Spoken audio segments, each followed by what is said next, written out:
Welcome to our channel. Today we how to register with AWS Data Catalog, detailed guide step by step clearly. To register with AWS Data Catalog, start by accessing the AWS Management Console. Log into your AWS account using your credentials. Once logged in, navigate to the AWS Glue service. In the AWS Glue dashboard, locate the Data Catalog option in the left-hand menu. Click on Data Catalog to open its features. Now, select Databases to create a new database for your data assets. Click on the Add Database button to begin the registration process.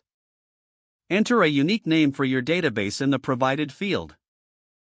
Optionally, you can add a description to provide more context about the database. Click Create to finalize the creation of your database. Next, go to the Tables section under the Data Catalog.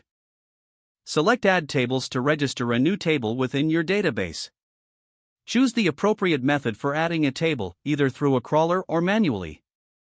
If using a crawler, select the data source you wish to crawl. Configure the crawler settings to define how data should be captured.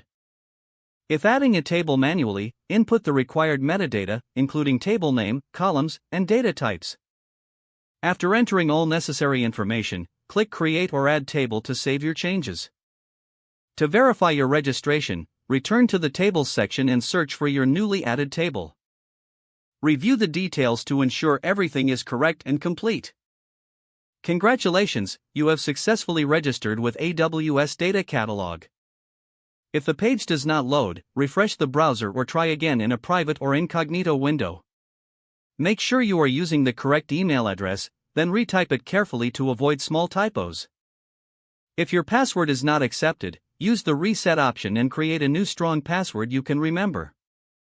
Check your spam folder for verification or security emails, then complete any requested confirmation steps. Enable two-factor authentication if available to improve account security and reduce unauthorized access risk. After signing in, review your profile details so your contact information and settings are accurate and current. If you see an error message, note it down and try again after restarting your device and internet connection. Log out when you finish, especially on shared devices, to keep your account and payment information secure. Don't forget to like this video and subscribe to our channel for more step-by-step tech guides.